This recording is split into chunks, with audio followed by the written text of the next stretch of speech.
Magandang araw po sa inyong lahat, lalong-lalo na po sa mga giliw nating tagapakinig. Sa araw po na ito ay mapapakinggan po natin ang kwento ni Kidlat, isang binatang magbubuko na nakaranas ng pambubuli ng isang lalaking may lihim na galit sa kanyang pamilya. Pero dahil sa kagustuhan ni Kidlat na manatili ang kanyang lihim bilang isang manunugis, hindi niya nilabanan ang lahat ng panggugulo sa kanya ni Benhar. Ano kaya ang mahalagang bagay na matutuklasan niya sa kanyang maskara na matagal niya nang ginagamit? Magagamit kaya niya ito laban sa pinuno ng mga aswang na merong malakas na itim na kapangyarihan? Sama-sama po nating pakinggan ang buhay at pakikipagsapalaran ng isang magbubukong manunugis ng mga aswang sa probinsya. Mga kapatid, nakikiusap ako sa inyo ngayon. Magsisi na kayo sa inyong mga kasalanan. Ang Diyos ay laging handang magpatawad. Ngunit inaasahan niya na lalapit tayo sa Kanya ng may tunay na pagsisisi. Nalalapit na ang paghukom, mga kapatid. Diyos ko naman, kay aga-aga pangaral na naman ng pastor na yan ang naririnig ko. Hay nako, nakakasira talaga ng araw. Bakit ba? Inaano ka ba ni pastor, ha? Tinatablan ka na ba ng mga pangaral ni Pastor Buloy? Hoy, tumigil ka. Hindi ka ang kinakausap ko. Saka wag mo nga akong pinakikialaman. Saka teka lang. Pwede ba? Alisin mo nga itong tricycad mo. Nakakabwisit tignan Bakit naman napunta sa tricycad ko ang usapan natin, Benhar? Ikaw kahit kailan talaga, palagi mo nalang pinag-iinitan ng sasakyan ko. Saka pwede ba? Bumalik ka na doon sa pwesto mo. Kaya walang natutuwang bumili sa'yo ng buko dahil palagi kang galit. Alam mo ba, Kidlat, kung bakit walang bumibili sa akin ng mga buko? Dahil inaagaw mo. Kaya humihina ang tinda ko dahil sa'yo. Magmula nang dumating ka sa lugar na to, wala nang bumibili sa akin dahil binababaan mo ang presyo. Kaya lahat ng suki ko, lumipat sa'yo. Gusto mo bang wasakin ko yung bulok mong tricycad, ha? Di subukan mo, Benhar, nang makita mo ang hinahanap mo. Pambihira ka. Akala mo ba ay natatakot ako sa'yo? Pareho lamang tayong kumakain ng kanin. Kaya wag mo akong hahamunin dahil hindi kita aatrasan. Abat, talagang sinusubukan mo ako Pumapalag ka na. Bakit? Lalaban ka? Teka, sandali lang. Ano na naman ba ang ginagawa mo, ha, Benhar? Palagi mo na lamang ginugulo si Kidlat. Aba, lumaban ka naman ng patas. Alalahanin mo, nakikita ng Diyos ang mga ginagawa natin dito sa lupa. Kaya habang maaga pa, magsisi ka na sa mga kasalanan mo. Tigilan mo na ang panggugulo sa mga kapwa mo magbubuko. Hindi magandang gawain yan. Pareho lamang kayong anak ng Diyos. Hoy, tanda. Ako tigil-tigilan mo, ha? Lubayan mo ako sa kakapangaral mo ng mga salita ng Diyos. Kinikilabutan ako sa iyo Hindi kita pinakikialaman sa mga ginagawa mo. Kaya wag na wag mo rin akong pakikialaman. Baka madamay ka sa init ng ulo ko. Huwag kang mandamay ng ibang tao, Benhar. Imbis na uminit ang ulo mo, bakit hindi mo nalang gayahin ang diskarte ko para naman maraming bumili sa'yo? Malapit nang maubos sa mga paninda kong buko ng nyug. Pero ikaw, tambak pa rin ang paninda mo. At wala pa rin bawas. Hindi ba't mas nakakahiya yun? Dapat, yan na lamang ang pagtuunan mo ng pansin, imbis na ako. Tama ang sinabi ni Kidlat, Benhar. Araw-araw ka na lamang nanggugulo dito Tama. Ikaw ang tatamaan sa akin Ang hirap sa'yo, Benhar. Palagi mo nalang dinadaan sa init ng ulo ang lahat Kaya minamalas ka sa negosyo mo. Abat, talaga nagkampihan pa kayo dalawa, ha? Lintik talaga. Lahat kayo, kulang sa pansin. Aba, teka, sandali lang. Ikaw ang lumapit dito, kaya ikaw ang kulang sa pansin. Di ba? Nanggulo ka rito. Para kang kupal eh. Ano ka mo? Kupal ang tawag mo sa akin? Talaga bang gusto mo masaktan, ha? Tama na yan. Huwag niyo nang ituloy yan, Benhar. Kidlat, wala kayong mapapala sa pananakit sa isa't isa. Ang galit ay apoy na lalo lamang lalakas kung patuloy niyo itong pag-iinitan. Isa pa, ang sabi sa Biblia, mahalin mo ang iyong kaaway. Kaya sana naman, makinig kayo sa sinasabi ng mga nakatatanda sa inyo. Alalahanin nyo ang utos ng Diyos. Huwag kayong mag-away. Talaga bang hindi ka titigil, ha, tanda? O babasagin ko na yung pagbumuka mo? Diyos ko naman, Benhar. Pigilan mo ang maging masama sa iyong kapwa. Lalo ka lamang mababaon sa kasalanan niyan. Maniwala ka sa akin. Umalis ka na nga sa harapan ko, tanda. At baka hindi na talaga ako makapagpigil at samain ka na sa akin. Hoy, ikaw naman, Kidlat. Humanap ka ng ibang pwesto, ha? Ako na una sa lugar na to. Alam mo bang, dahil sa pagpwesto mo riyan, nawalan ako ng mga customer. Dati, sa akin bumibili ang mga tao dito eh. Pero ngayon, sa'yo na lahat. Inagaw mo. Aba, Benhar, hindi ko kasalanan kung bakit iniwan ka ng mga customer mo. Dito ako pumwesto dahil gusto ko. Malaya tayong gumamit ng kalsada. Kung ayaw mo, ikaw ang umalis. At kung mas marami ang bumibili sa akin, aba, problema mo na yun. Dahil ang ibig sabihin lang nun, mas gusto nila ang paninda ko. Hindi mo naiintindihan eh. Pinaghirapan kong buuin ang tiwala ng mga customer ko rito. Pero dumating ka. Bigla mo akong tinabunan. Parang sinadya mo na mawalan ako ng hanap buhay eh. Kung sa bagay, diyan ka naman magaling.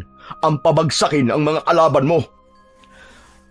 Benhar, wala akong pinapabagsak. Hindi ako kasing sama mo. Saka ganito talaga sa negosyo.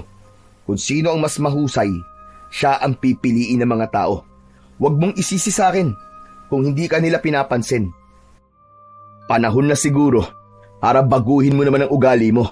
Dahil baka yan ang totoong dahilan kung bakit hindi sila bumibili sa'yo. Buwisit ka, Kidlat! Buwisit ka! Wala kang konsiderasyon. Kung may respeto ka, sana umalis ka na lang. Lumipat ka ng ibang pwesto. Huwag kang dikit ng dikit. Respeto? Pwesto lang yan, Benhar.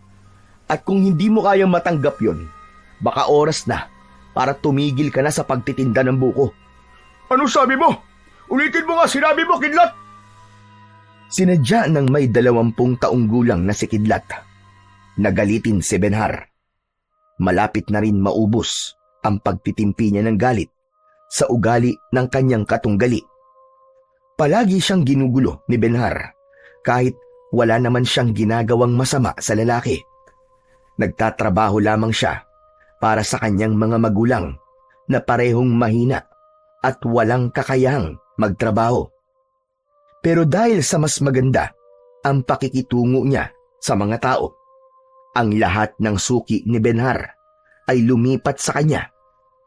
Kaya naman, hindi yun matanggap ng lalaki.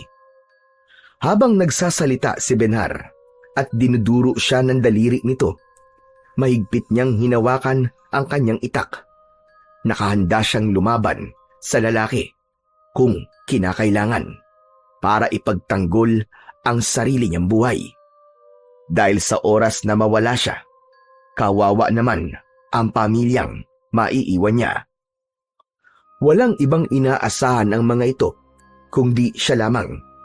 Maya-maya pa ay inilayo niya ang kanyang tricycad sa nagwawalang si Benhar. Naagaw nito ang atensyon ng ilang mga tao na naroroon. Araw-araw na lamang silang nagtatalo ni Benhar. Hinawakan nito ang kanyang tricycad at pilit na inialis sa kanyang pwesto. Pero nakipaglaban siya. Hindi niya hinayaan na maalis ang kanyang tricycad sa gilid ng kalsada. At handa rin siyang makipaglaban kay Benhar habang nakaharang sa gitna nila si Pastor Buloy. Ang tricycad ay isang uri ng 3 gulong na sasakyan na pinapadyak ng paa o pedal. Katulad ng bisikleta, meron itong sidecar o kariton sa gilid Ang tawag na trisikad ay mula sa tri o tatlo at sikad naman na ang ibig sabihin ay pagpadyak gamit ang paa. Madalas itong makikita sa mga probinsya at mataong puok na hindi kayang pasukin ng mas malalaking sasakyan. Pero sa buhay ni Kidlat, ito ang sasakyan na nagsisilbi niyang katulong sa pagtitinda ng mga buko. Minana pa niya yon sa kanyang ama bago pa ito magkasakit sa puso. Nakikiusap ako sa inyong dalawa. Huwag niyo nang pagtalunan ng pwestong to. Gusto niyo ba na pareho kayong layuan ng mga tao? Tila natauhan si Benhar sa sinabi ni Pastor Buloy. Ang galit sa mukha nito ay biglang nawala at tahimik na ibinaba ang kamay na may tangan na itak. Yun ang ginagamit nila sa pagbabalat ng buko. Ang mga katangian ng itak na pambuko ay matulis at matibay ang dulo ng talim para madaling mabutas ang matigas na bao. Malapad at mabigat ang talim para mas mabilis ang pagbiyak at pagtapyas ng balat ng buko. Kontrolado ang paggamit ng hawakan nito upang hindi madulas at mas ligtas gamitin. Ginagamit ni Kidlat ang itak sa pagtanggal ng makapal na bunot at paghiwa ng bao para makuha ang sabaw at laman ng buko. Sa pagtalikod sa kanila ni Benhar, nagulat sila sa nagmamadaling mga tao papunta sa kakahuyan. Bakas ang takot sa muka ng mga ito. Ayon sa malakas na sigaw ng isang lalaking humahangos, meron na naman daw panibagong patay na natagpuan sa kakahuyan. Kaya naman, mabilis na kumilos si Kidlat at sumama sa karamihan papunta sa kinaroroonan ng biktima. Habol ang sariling hininga, ay tinahak ni Kidlat ang daan paakyat ng bundok. Ilang minuto lang ang lumipas, ay narating niya ang kinaroroonan ng biktima.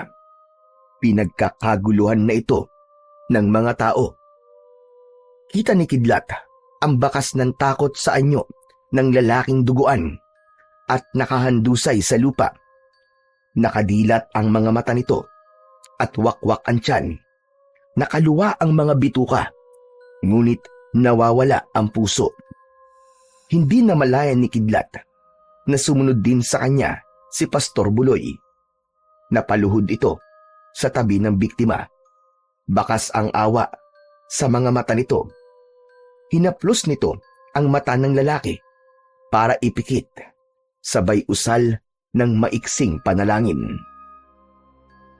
Diyos ko, parusahan nawa ng Diyos ang may gawa nito sa kaawa-awang biktima. Kayo na po ang bahala sa kanya. Narinig din ni Kidlat ang yabag ng papalapit na si Benhar. Galit na galit itong sumilip sa bangkay ng lalaki. Tinawag nitong Gestoni ang lalaking biktima. Lintik! Sino may gawa nito sa kaibigan ko? Pambihira! Dalawa na ang namamatay sa mga kaibigan ko!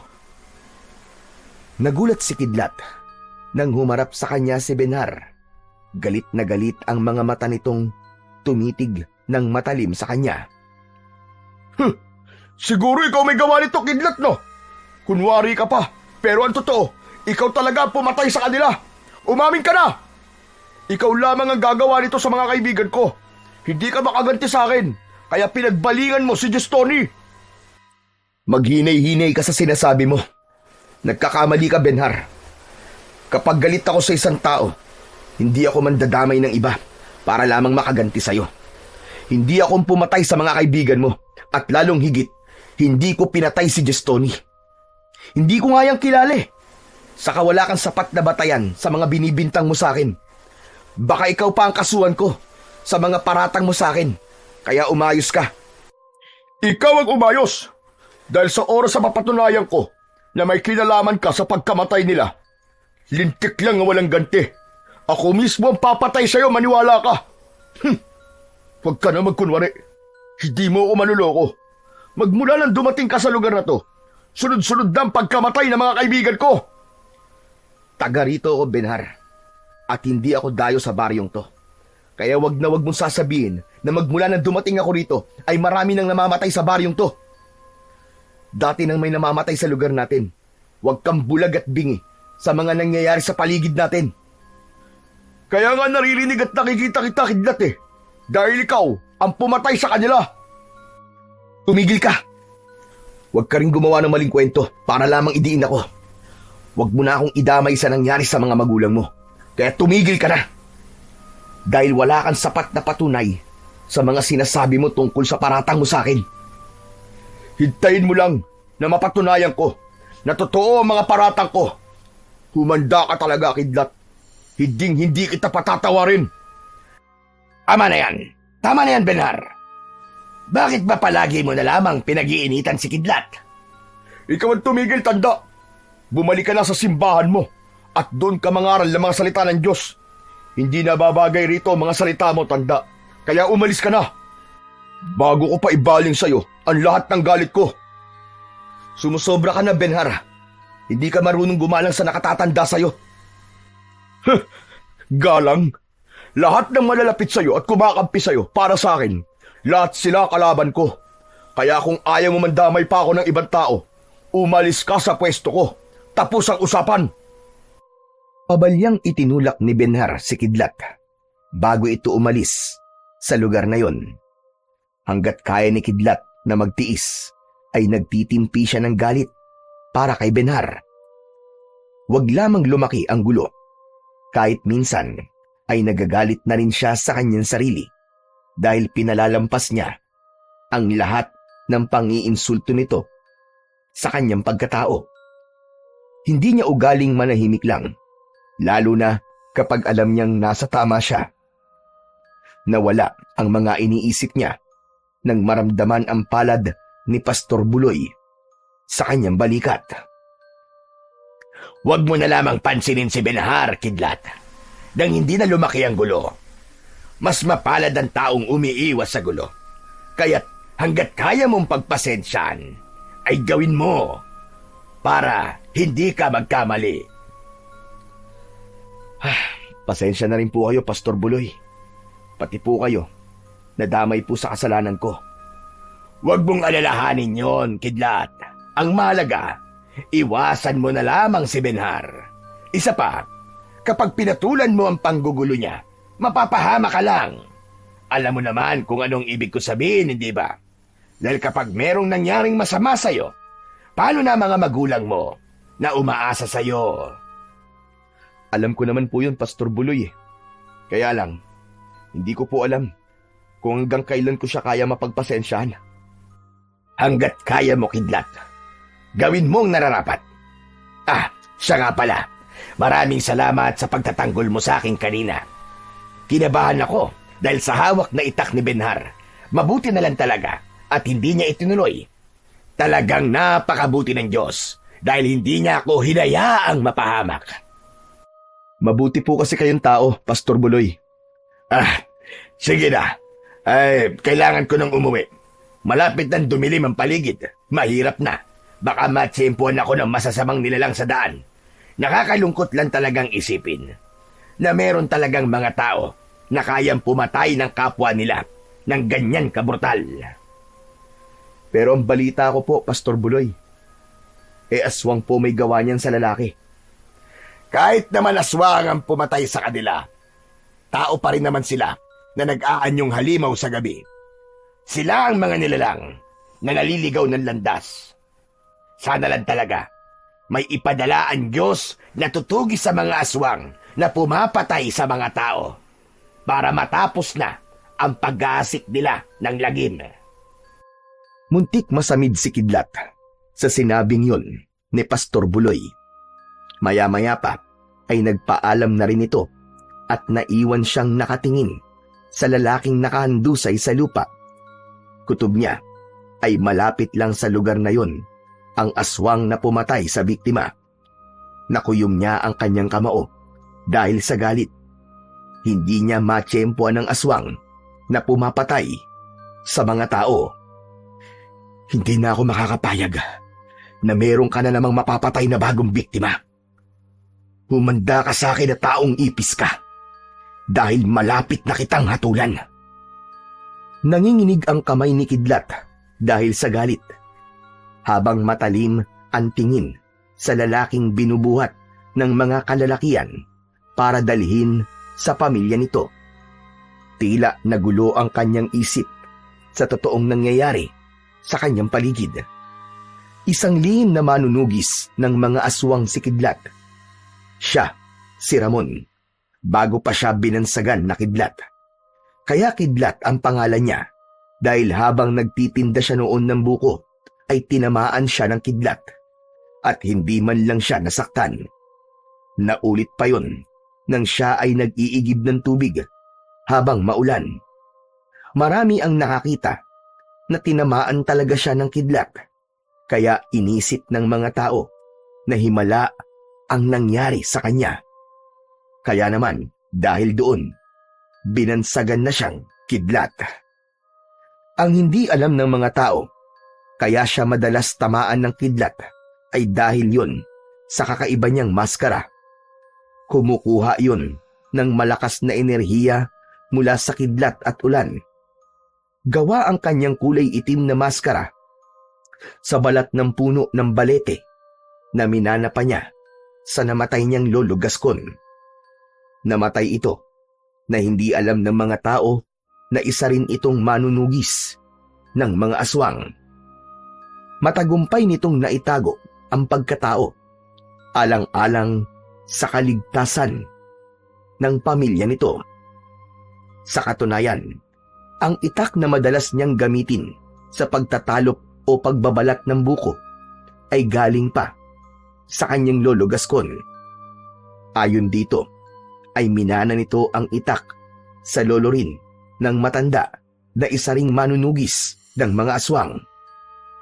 Kapag isa siyang manunugis, suot niya ang sikip na kulay itim na damit na naglalantad sa malaki niyang katawan. At kargadang gamit niya ang kulay itim niyang salakot bilang pagtatago naman sa kanyang anyo.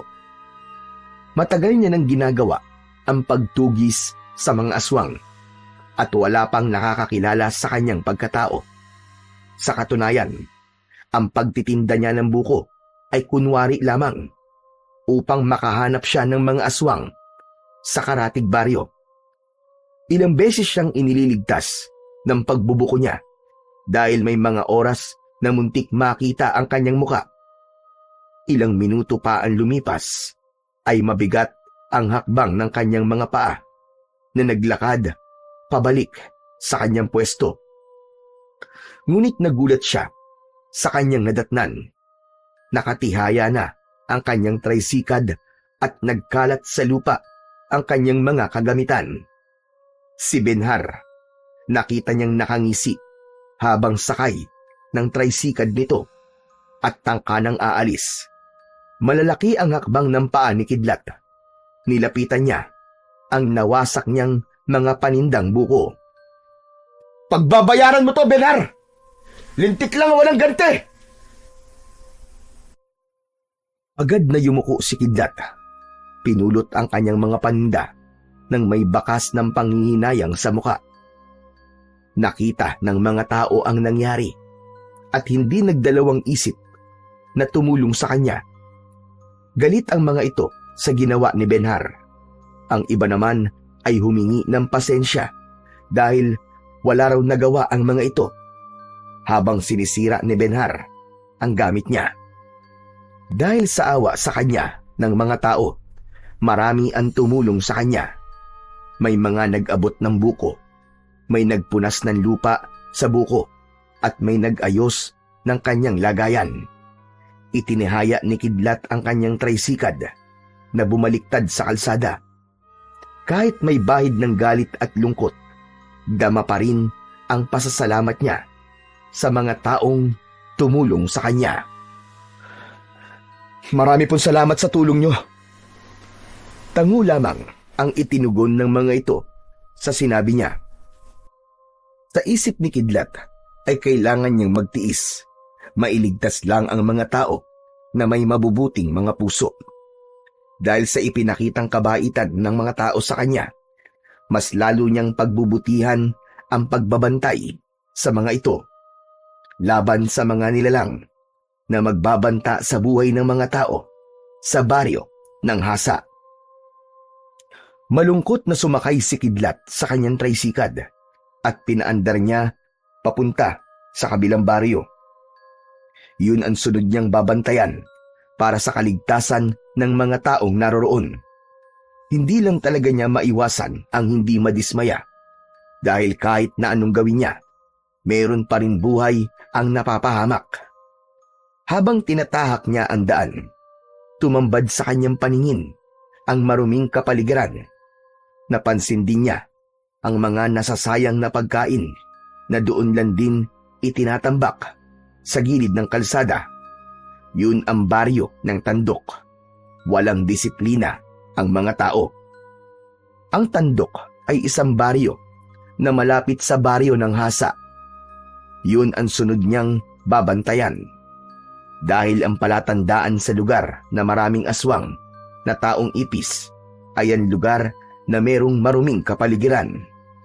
Kaya natitiyak niyang pinamumugaran yun ng mga aswang na matagal niya nang hinahanap. Kaya ngayon na tinatahak niya ang daan papunta sa palengke ng mga ito, ay kita niya agad ang mga nakatambak na basura sa gilid ng mabatong kalsada. Itinatapon nila ang mga basura sa kakahuyan. Kaya naman, marami ang lumilipad na langaw at hindi maganda ang simoy ng hangin sa paligid. Maganda sana ang malawak na kakahuyan, subalit ginawa naman itong tambakan ng basura. Isang malalim na buntong hininga ang pinakawalan ni Kidlat habang ipinagpapatuloy ang pagpadyak ng paa sa kanyang bisikleta. Dito na ako titigil sa ilalim ng puno. Sa palagay ko naman marami namang dumadaan sa lugar na to. Kailangan kong malaman kung nandito ang aswang na matagal ko nang hinahanap. Lingid sa kaalaman ng lahat, may kakayahan si Kidlat na malaman kung masama o mabuti ang nilalang nakaharap niya sa pamamagitan ng pag-inom ng itinitinda niyang sabaw ng buko ng nyog. Malalaman niya ang pagkatao ng aswang. Merong lumalabas na palatandaan sa mga mata ng aswang.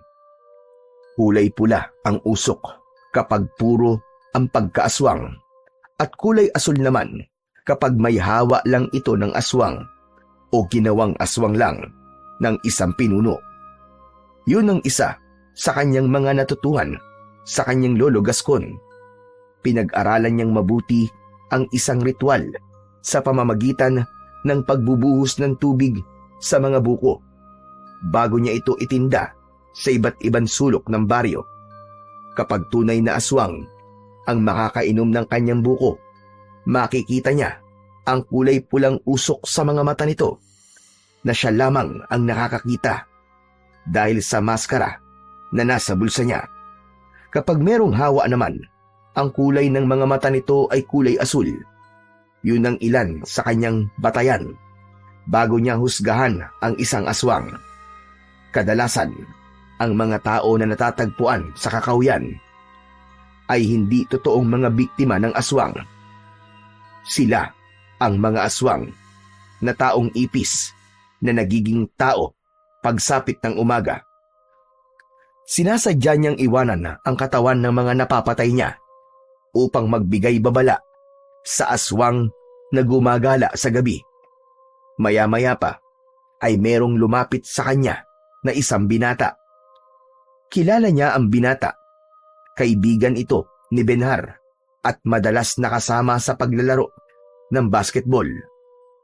Meron itong kasama, isang babae na kuba. Sa tingin niya ay edad 50 taong gulang na. Hindi ito ngumingiti. Seryoso ang muka na nakatingin sa kanya. Kuya, pabili nga. 2 buko ng nyog. Sige. Dito mo ba iinumin o ilalagay ko na lang sa basong plastik.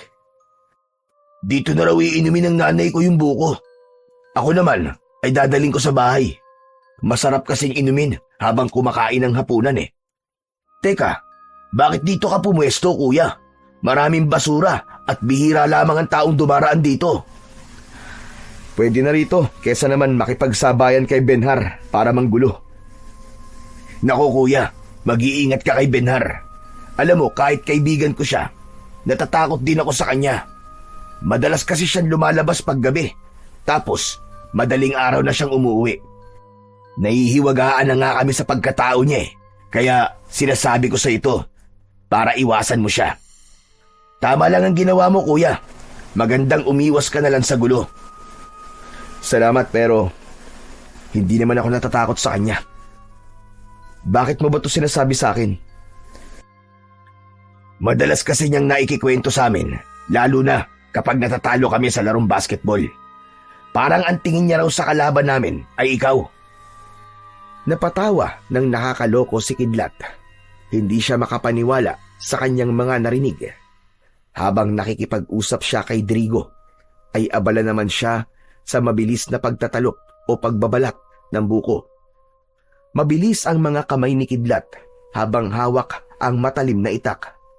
Sa isang malakas na hiwa, natapyas agad ang makapal na bunot ng buko.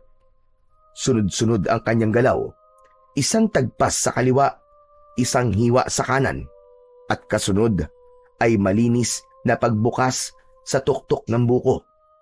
Sa isang iglap lamang, handa na ang buko para sa customer niyang si Drigo. Hindi man lang inalis ni Drigo ang paningin sa pagbabalat ng buko ni Kidlat. Bakas ang paghanga sa mga mata nito. Halata sa kilos ni Kidlat na sanay siya sa ganung gawain. Ang kanyang kamay ay dumampot pa ng isa para sa iuuwing buko ni Drigo. Muli niyang ipinakita rito ang husay niya sa paggamit ng itak. Para siyang isang ritmo ng musika habang sumasabay sa hangin ang kanyang katawan na tila ba nagsasayaw sa ere ang mga kamay.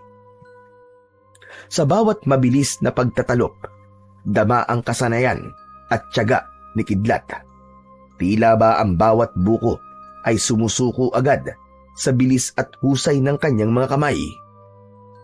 Nahagip ng kanyang mga mata ang paghigop ng nanay ni Drigo sa sabaw ng buko ng nyog.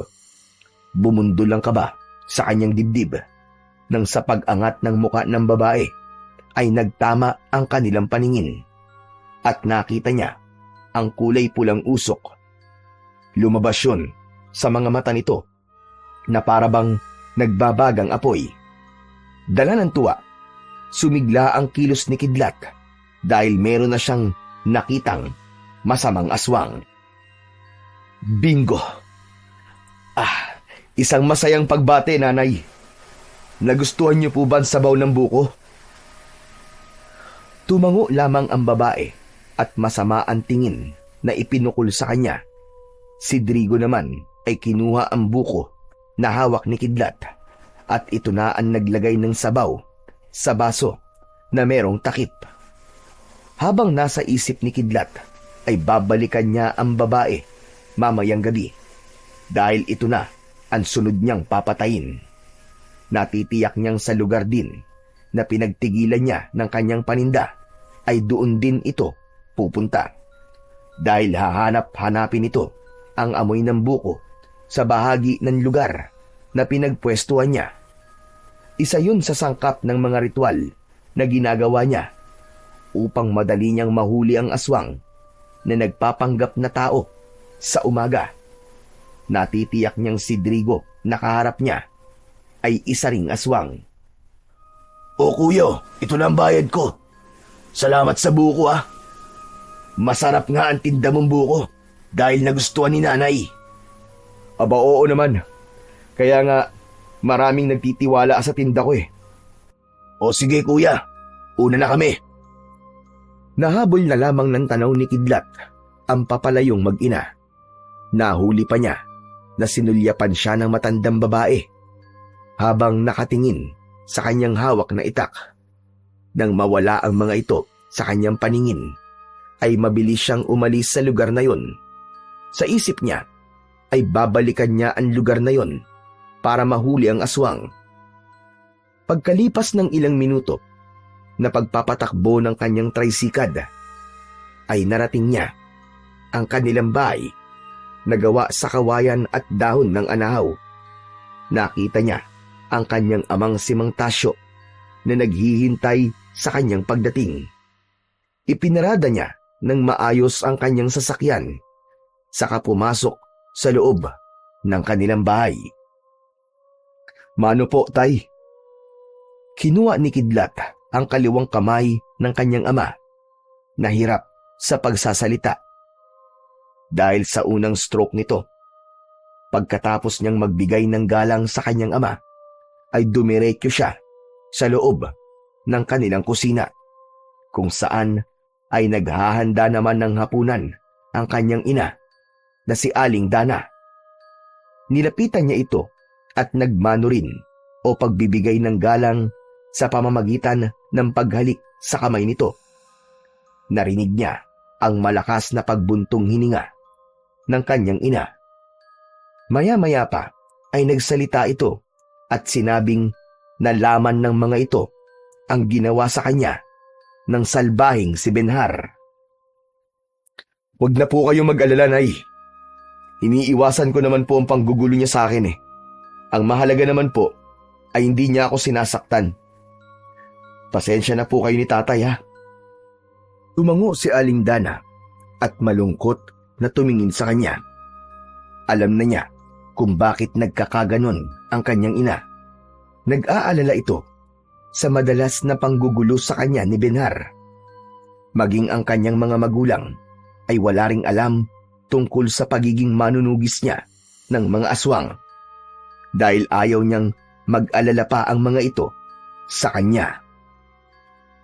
Kaya naman, pagkatapos nilang kumain ng hapunan, ay iniwasan niyang pag-usapan nila ang tungkol kay Benhar at dumiretso siya sa loob ng kanyang kwarto. Naghihintay siya sa pagsapit ng gabi para maisagawa ang kanyang mga plano. Hinintay niyang makatulog ang kanyang mga magulang. Saka siya bumangon sa kanyang katre. Inihanda niya ang kanyang mga gamit. Nagsuot siya ng maskara. Naglagay din siya ng salakot sa kanyang ulo at maayos na isinukbit ang itak sa mismong puluhan nito. Nakatali yun sa kanyang bewang. Tinalon niya ang bintana. Pagbagsak niya sa lupa, magaan at maingat ang kilos na tinahak niya ang daan. Papasok sa kakahuyan para kunin ang alaga niyang kabayo na si Baltik. Itinago niya ang hayop sa kanyang bahay sa gitna ng kagubatan. Yun ang kanyang ginagamit para suyurin ang karatig baryo sa paghahanap ng mga aswang. Mabilis niyang narating ang kinaroroonan ng kubo dahil sa taglay na kapangyarihan ng suot niyang maskara. Kaya nitong magbigay linaw sa kanyang paningin. Kahit madilim ang paligid, malinaw niyang nakikita ang daan. Tumayo agad ang kanyang alagang kabayo nang makita siya.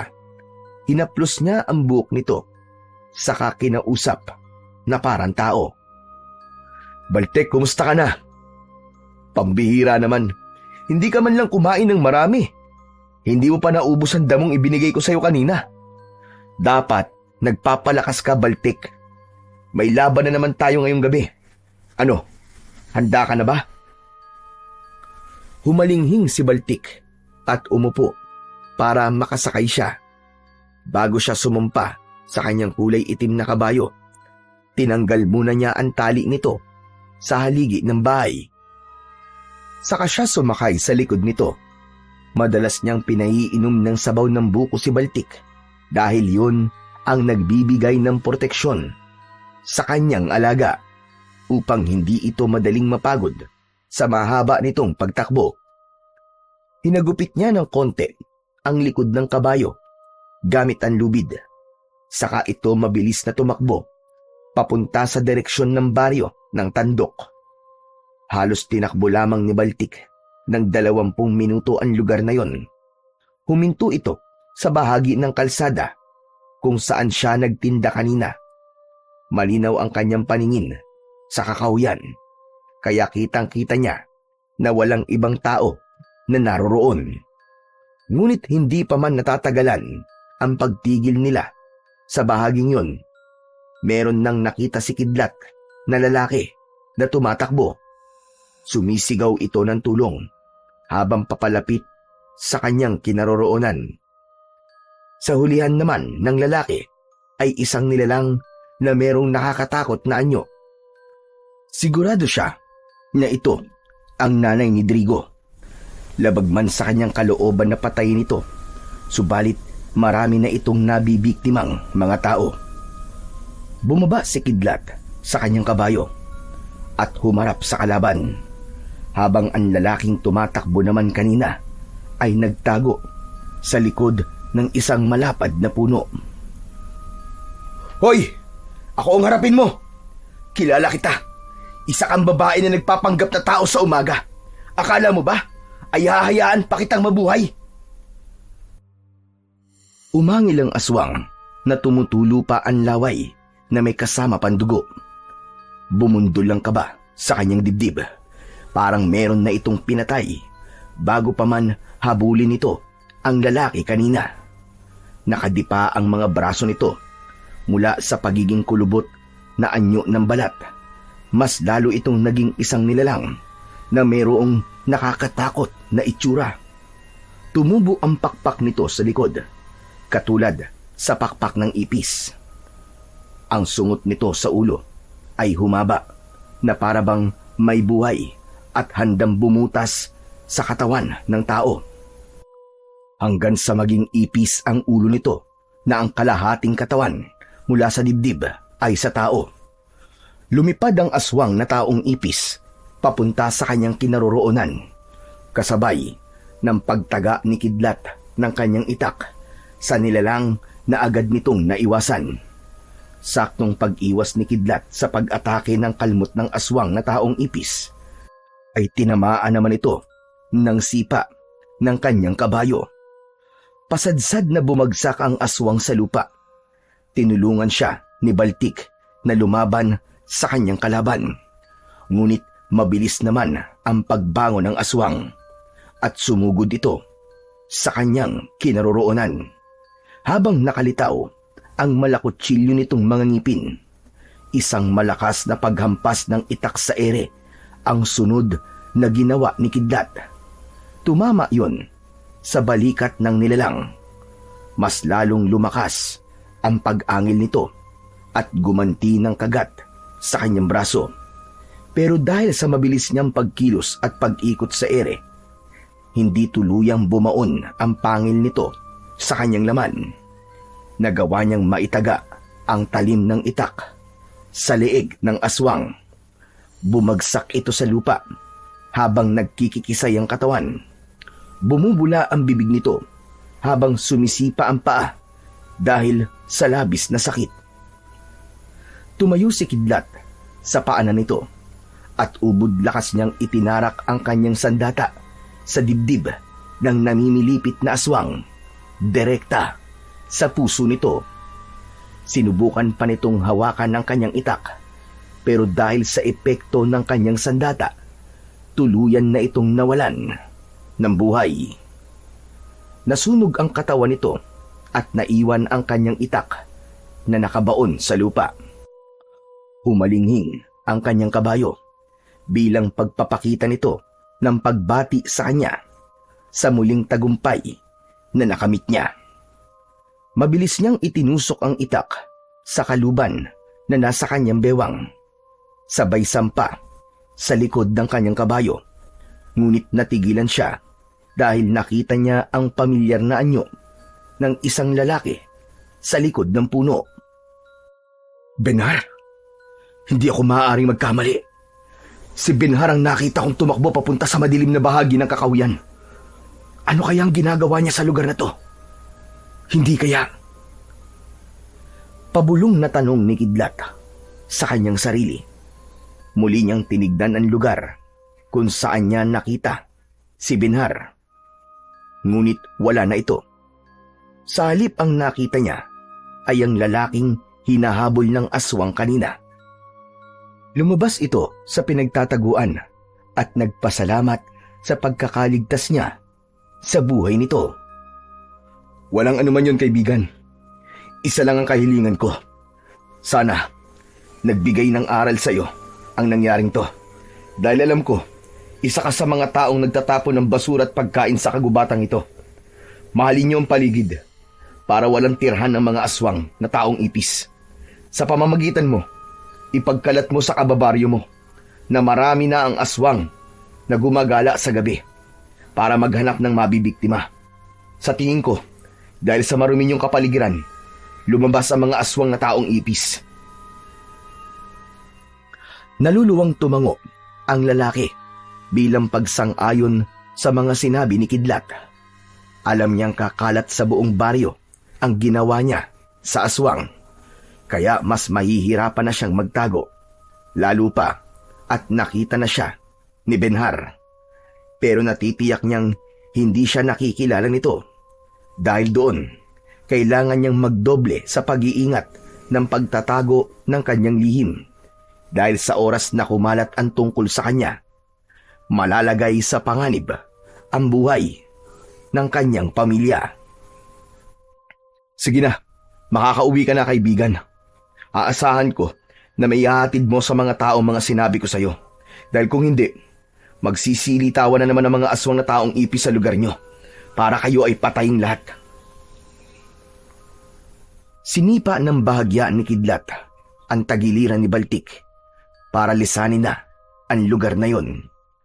Mabilis ang kanyang pagpapatakbo sa kanyang kabayo papunta sa gitna ng kagubatan kung saan ay naroon ang kubo para kay Baltik. Ilang minuto lang ang lumipas ay narating niya ang kakawyan. Bumaba siya sa kabayo at mabilis ang kanyang kilos na itinago niya ang kabayo sa pag-aalalang baka may makakita sa kanya na ibang tao. Baltik, iiwan na kita uli rito ha. Kahit na anong mangyari, kumain ka ng mabuti. Hindi kita mababantayan ng maayos. Inihanda na muna ni Kidlat ang mga pagkain ng kanyang kabayo bago niya tinahak ang daan papunta sa kanilang bahay. Pagdating niya sa labas ng kanilang bakuran, ay umikot siya sa likod at sa bintana ulit siya dumaan. Pagpasok niya sa kanyang silid, matagumpay niyang natanggal ang kanyang maskara at sombrero. Itinago niya yon sa ilalim ng kanyang katre kasama ng kaluban ng kanyang itak. Saka nahiga sa kanyang katre na parabang walang nangyari. Maaga pa siyang babangon bukas. Aabangan niya ang pagdating ni Lolo Temyong para sa mga buko na dala nito. Kinabukasan ay maagang bumangon sa higaan si Kidlat. Nagpalit muna siya ng damit na merong mahabang manggas upang maitago ang konting sugat niya sa kanyang braso. Saka siya lumabas ng kanyang kwarto. Diretso sa labas, ngunit nagulat siyang nandoon na ang matandang si Lolo Temyong. Nag-aayos ito ng mga buko sa kanyang tricycad, at kapag natapos na ang matanda sa pag-aayos, ay bibigyan siya nito ng bunot ng nyog, sanga ng balete at dahon ng ikmo. Yun ang mga sangkap sa isinasagawa niyang ritual sa mga buko bago dalhin ang mga yon sa labas para itinda. Pero ngayon ay mabilis siyang lumapit sa matanda upang kausapin ito. Marami pong salamat sa madalas na pagdadala sa akin ng mga buko, Lolo Temyong. Gusto mo bang magkape muna? Nako, hindi na kailangan iyo.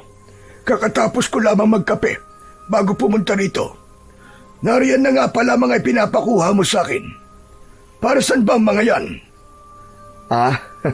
Para lang po to sa pagbabasbas ng paninda ko para maubos po agad. Yun lang po yun. Salamat po rito Ito nga po pala ang bayad ko, Lolo Temyong. Salamat din, Kidlat. Palagi mo nalang dinadagdagan ng bayad mo sa akin. Baka naman malugi ka na. Naku, hindi po ako malulugi. Sapat lamang po ang bayad ko sa inyo para sa mga buko na dinadala mo sa akin. Wala na talaga akong masabi sa kabutihan ng puso mo, Kidlat. Kung ako lang po masusunod, Lolo Temyong, mas gugustuhin ko po na nasa bahay na lamang po kayo. Nakakapag-alala po na sa edad niyo pong yan, nagtatrabaho pa rin po kayo. Dapat po sa inyo nasa bahay na lamang at nagpapahinga. Mabuti na lang talaga at may katulong po kayong kalabaw. Kaya kahit papaano po, napapagaan po ang trabaho nyo. Mas lalo akong manghihina kung hindi naman ako magtatrabaho. Isa pa, mag-isa lang naman ako sa buhay. At saka, nahihirapan lang naman ako sa pagkakawit ng mga nyog sa nyugan ko. Marami kasi ang nakaharang na basura. Talaga po bang kaya nyo pang magkawit ng nyog, Lolo Temyong? Mabuti naman po at hindi pa malabo ang mga mata nyo. Hindi pa naman malabo ang mga mata ko, Kidlat. Saka kaya ko ang trabaho at masaya ako sa ginagawa ko. Ito ang libangan ko kapag naiinip ako. Hala, sige na. Kailangan ko nang umalis. Nang maitinda mo na itong mga buko ng nyog. At teka, sandali lang pala. Nabalitaan ko ang ginawa sa ni Benhara. Pagpasensyaan mo ng ginawa ng batang yon. Umiwas ka na lang sa gulo nang hindi na lumaki ang away nyo sa isa't isa. Hanggat maaari, iwasan mo na lang siya. Hindi mo siya lubusang nakikilala. Opo, Lolo Temyong. Hanggat kaya ko naman po ay umiiwas naman po ako sa kanya. Salamat po sa paalala nyo. O siya, sige na. Aalis na ako, Kidlat. Tango na lamang ang itinugon ni Kidlat sa mga sinabi sa kanya ng matanda. Pagkatapos ay nahabol niya ito ng tingin. Habang hawak ang tali ng kalabaw, malakas pa ang matanda kahit 60 taong gulang na ito hanggang mawala ito sa madilim na bahagi ng kakahuyan. Papunta ang daan na yon sa bahay ng matanda. Habang nakatayo at hawak ni Kidlat ang bunot, sanga ng balete at dahon ng ikmo, ay hindi niya maiwasan ang hindi mag-alala. Bigla niyang naalala si Benhar. Nagtataka siya dahil kung nasaan ang mga biktima ng aswang, ay naroon din ang binata. Para bang sinusundan siya nito kahit saan siya magpunta. Naging palaisipan din sa kanya ang sinabi ni Drigo. At nang maalala ni Kidlat si Drigo, ay para bang merong tumusok na kutsilyo sa kanyang puso. Dahil alam niya kung gaano kasakit ang mawalan ng mahal sa buhay. Maigpit niyang hinawakan ang hawak niyang mga sangkap. Saka ipinagpatuloy ang pagsasagawa ng ritual sa mga buko. Pagkatapos ng ritual, ay inihanda niya ang kanyang mga gamit. Hindi na siya nagpaalam sa kanyang mga magulang na natutulog pa ng mga oras na yon. Balak niyang balikan ng lugar kung saan siya nagtinda kahapon upang malaman kung ano ang naging resulta ng kanyang ginawa.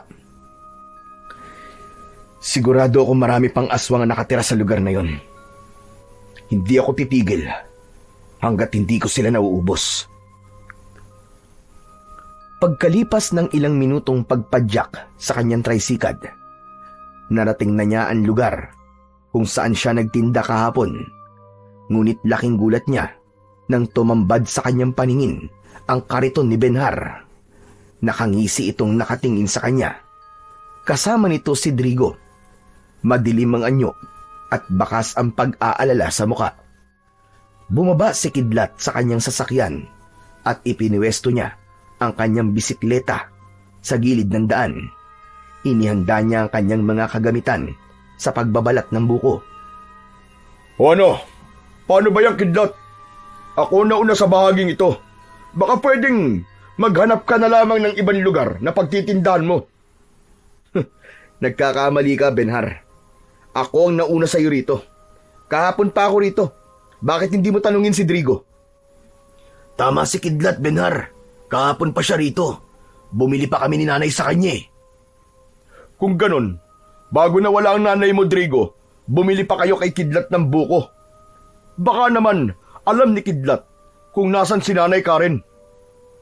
Hindi niya alam, Benhar, dahil nauna kaming umalis dito kahapon. Naiwan naman si Kidlat. Ganun ba? Teka, parang kakaiba ang pananamit mo ngayon, Kidlat. Saka lamang lumakas ang kutob ni Kidlat na si Benhar nga ang nakita niyang nasa kakahuyan. Balak nitong suriin siya. Marahil ay nagkaroon na rin ito ng hinala na siya talaga ang manunugis ng mga aswang. Nakakapanibago naman yata, Kidlat. Mahaba ang manggas ng suot mong damit ngayon. Parang may itinatago ka sa braso mo. Patingin nga ako. Wala kang pakialam sa damit ko, Benhar, kaya tigilan mo ko. Gusto ko lang naman makita ang braso mo eh. Masakit ba ang kagat? Huwag mo akong simulan, Benhar. Baka maubos ang pasensya ko sa'yo. Samain ka sa akin. Akala mo ba masisindak mo ako, Kidlat? Kung wala kang tinatago, itaas mo ang manggas ng damit mo. Benhar, bakit ba ganyan ka kay Kuya Kidlat? Wala naman siyang ginagawang masama sa iyo Layuan mo na siya. Aba, para yatang nagbago ang ihip ng hangin, Drigo. Sino ba ang kaibigan mo, ha? Para yatang bumabaliktad ka na. Baka ikaw at samain sa akin. Masyado ka na kasing malupit kay Kuya Kidlat, Benhar. Mabait naman siya eh. Baka kapag nalaman mo kung sino siya, kainin mo sinabi mo. Hindi mo ba alam na siya ang pumapatay sa mga taong natatagpuan sa kakahuyan? Wala pa ako nakukuhang ebidensya, pero sigurado kung siya talaga ang pumapatay. Hindi ako maaaring magkamali. Siya talaga ang nakita ko kagabi. Kaya kung maaari, huwag mo nang subukan magsinungaling, Kidlat. Umamin ka na! Wala akong aaminin sa'yo, Benhar, dahil hindi totoo ang mga sinasabi mo. Ako ang huwag mong subukan, Benhar. Dahil sa oras na mapatunayan ko na totoo ang mga hinala ko sa'yo, ako mismo ang papatay sa'yo. Tandaan mo yan. Hindi na napigilan ni Kidlat ang kanyang sarili at nahawakan niya ang damit nito. Isinakal niya yon sa leeg ni Benhar. Bitiwan mo ang damit ko, Kidlat! Baka malay mo, ikaw naman ang sunod na mamamatay at hindi ako. Kuya Kidlat, Benhar, tama na yan. Asikasuhin na lamang ninyo ang mga paninda nyo. Marami nang bumibili sa inyo. Saka lamang napansin ni Kidlat na kanina pa silang pinagtitinginan ng mga customer nilang taga-ibang baryo. Bumaba ang mga ito sa jeep para lang bumili ng buko sa kanila. Saka lang naghiwalay ang dalawa. Kanya-kanya sila ng customer. At dahil mas mabilis na kumilos si Kidlat, mas marami ang bumili sa kanya. Sa sobrang inis ni Benhar sa kanya, ang gulong ng kanyang bisikleta ang pinag-initan nito. Pinagtataga nito ang gulong ng kanyang sasakyan, kaya hindi niya na napigilan ang kanyang sarili. Kinwelyuhan niya ito sa damit at buong lakas na pinagsususuntok ang mukha nito. Dahil sa labis niyang galit, ay hindi niya ito tinigilan ng suntok, kahit nakahiga na ito sa lupa. Hayop ka! Sumusobra ka na talaga! Matagal na ako nagtitimpi sa ugali mo! Ikaw at sumusobra na! Hindi ka umaalis sa dati kong pwesto! Lahat na lamang, inaagaw mo! Nagpambuno ang dalawa at walang gustong umawat. Si Drigo naman ay nakatingin lamang at nakatayo sa gilid ng daan. Ang mga pasahero naman ng jeep na bumaba kanina ay napilitang umalis at sumakay ulit sa jeep dahil sa takot. Hanggang silang tatlo na lamang ang natira sa gilid ng mabatong kalsada. Ang tanging maririnig ay ang galit na boses ng dalawang lalaking nag-aaway. Walang gustong magpatalo. Naawat lamang ang dalawa nang marinig nila ang boses ni Pastor Buloy. Diyos ko, tama na! Awat na! Awat na! Tumigil na kayo! Ikaw, Drigo, bakit hindi ka man lang umaawat sa kanila? Ano pang tinatayo-tayo mo dyan? Tulungan mo ko! Ayaw po kasi nila magpaawat eh. Saka nag-iisa lang po ako. Tulungan mo ko! Hawakan mo si Benhar at ako na ang bahala kay Kidlat! Bilisan mo! Naramdaman ni Kidlat ang braso ni Pastor Buloy sa kanyang bewang. Naramdaman din niya ang librong tumama sa kanyang dibdib na madalas na hawak nito. Bitiwan mo ako, Drigo! Babasagin ko talaga ang pagmumukha ng hayop na yan! Bitiwan mo ako! Pakawalan mo ako, Pastor Buloy! Hindi ko na matiis ang ugali ng lintik na yan! Tignan niyo po kung anong ginawa niya sa sasakyan ko! Sinira niya ang gulong ng bisikleta ko! Abay, bakit mo naman sinira ang bisikleta ni Kidlat Benhar? Talaga palang masama ang ugali mo. Hindi mo ba naisip na yan lamang ang pinagkukunan ng salapi ni Kidlat para tustusan ang pangangailangan ng mga magulang niyang may sakit? Sige, magkampiyan kayo. Wala akong pakialam. Ako pa ang kinalaban niya. Kung ayaw niyang butasin ko pati ang tiyan niya, umalis na siya sa pwesto ko. Itigil niya ang pagtitinda niya ng buko. Kahit na anong sabihin mo, Benhar, hindi ako titigil sa pagtitinda ng buko. Hindi mo pag-aari ang lugar na to. Magkaharap tayo sa barangay, tandaan mo yan. Hindi ako papayag na hindi mo pagbayaran ang sinira mo sa gulong ng bisikleta ko. Manigas ka! Hindi ko babayaran ang bulok mong bisikleta! Sa labis na galit ni Benhar ay itinulak nito si Drigo na pumipigil sa mga kamay nito. Saka muling bumaling kay Kidlat at dinuro siya ng daliri nito. Tandaan mo ang araw na to, Kidlat. Hindi ka nasisikatan ng araw. Sisiguraduhin kong matitikman mo ang ganti ko. Tandaan mo ang sinabi ko. Ginagawa yan, hindi sinasabi. Tama na nga yung mga pagbabanta, Benhar. Mapaparusahan ka ng Panginoon sa mga sinasabi mo. Ako ang tigil-tigilan mo, tanda. Palagi kang nakikisama sa away namin. Bakit hindi mo nalang atupagin ang pagpapakalat mo ng pangaral ng Diyos nang magkaroon ka naman ng silbi? Abat, talaga palang masama ang ugali mo, Benhar. Kung hindi lang talaga kasalanan na maghangad ng kasamaan sa ibang tao, baka ikaw na ang unang ipinagdasal ko para maparusahan ka sa ginagawa mong panggugulo kay Kidlat. Hintayin mo na lang, tanda, kung ano ang gagawin ko sa hayop na yan. Galit na umalis si Benhar. Sumakay ito sa tricycle nito at iniwan sila sa lugar na yon. Habang si Kidlat naman ay pinunasan ng palad ang umagos na dugo sa kanyang labi. Muling nagsalita si Drigo. Bakas ang pag-aalala sa mukha nito. Kuya Kidlat, pasensya ka na. Wala akong nagawa para awatin kayo. Ayos lang yon, Drigo. Eka, Drigo, bakit hindi ka pa umuwi sa inyo? Hinahanap ko po kasi si Nanay Karen. Kagabi pa po siya hindi umuwi. Aba, at saan daw nagpunta? Dapat ay humingi ka na ng tulong kay Kapitan. Baka napahamak na siya. Marami pa naman na natatagpo ang patay sa lugar na ito. Hindi pa man nagtatagal sa pag-uusap sina Drigo at Pastor Buloy. Dumating na si Kapitan Bargo. Kasama ang mga tanod dito. Nabalitaan ng mga ito na meron na panibagong biktima na natagpuan sa Kakahuyan na malapit sa kanilang kinaroroonan. Kaya naman, sumama na rin si Kidlat sa nagmamadaling punong barangay. Mabilis ang kanilang lakad na tinahak ang daan papunta sa Kakahuyan.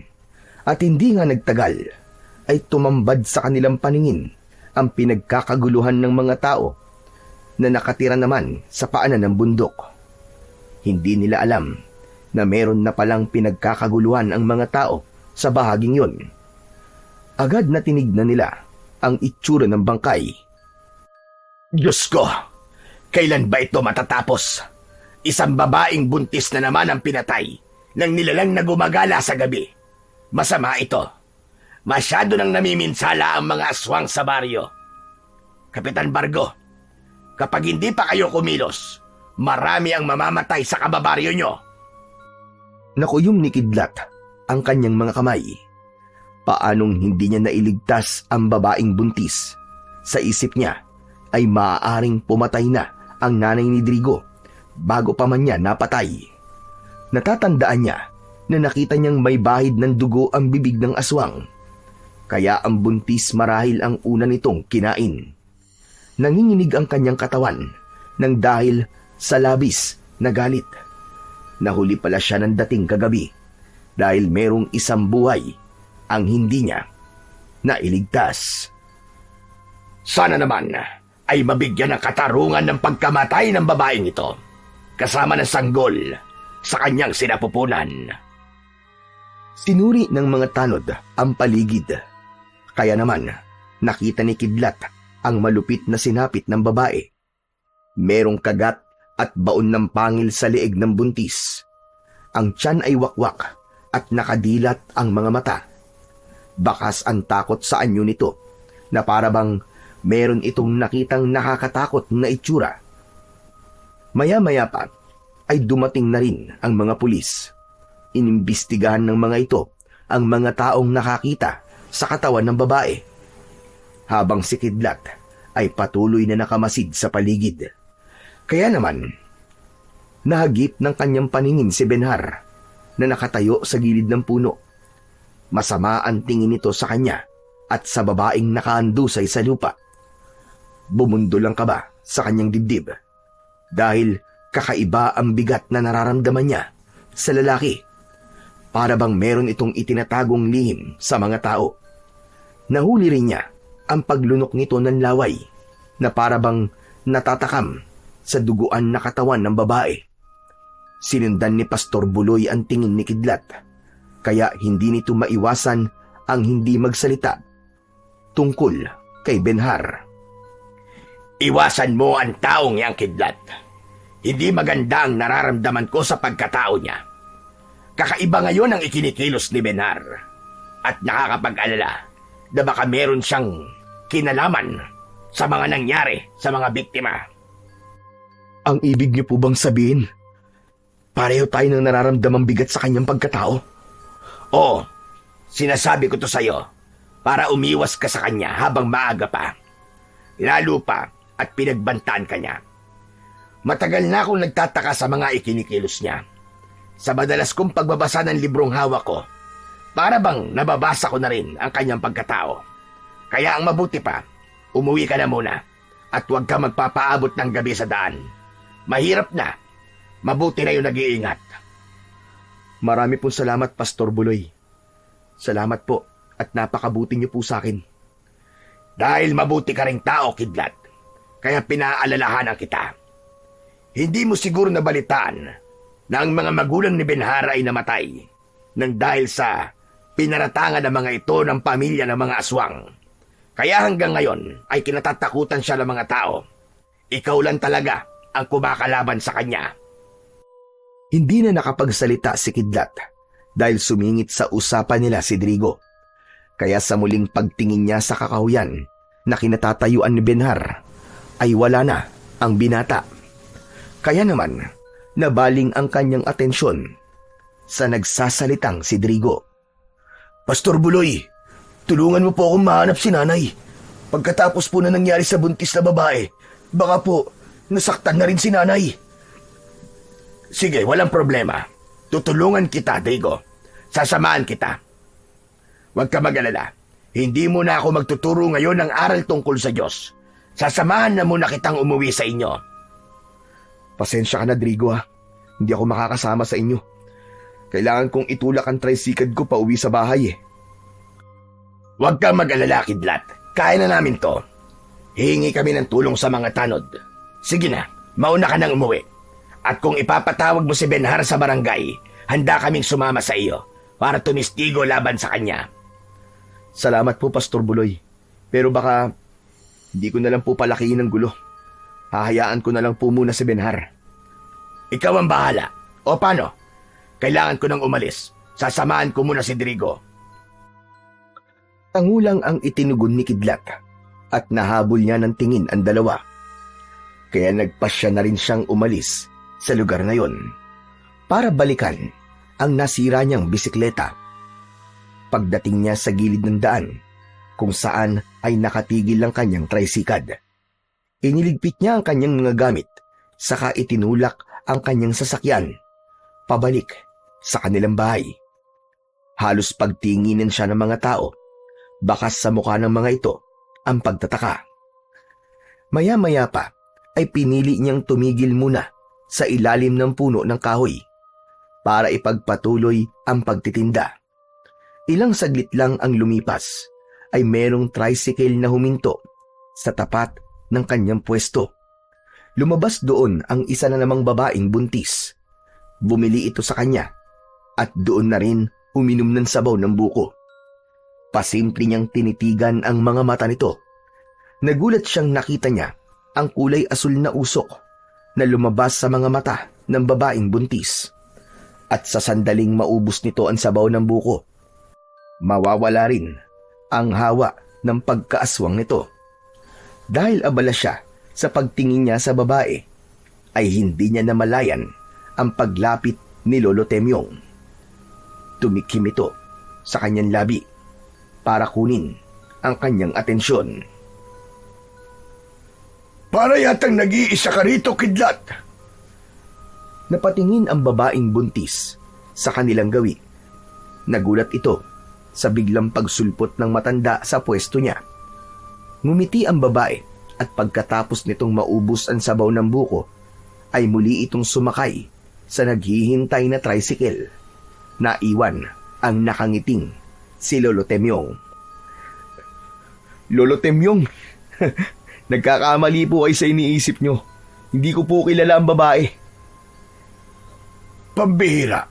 Wala naman ako sinasabi Tumingin lang naman ako sa'yo habang nakangiti. Yun na nga po Para po kasing kakaibang tingin nyo Para pong meron kayong ibig sabihin Wala naman akong ibig sabihin sa tingin ko, kidlat.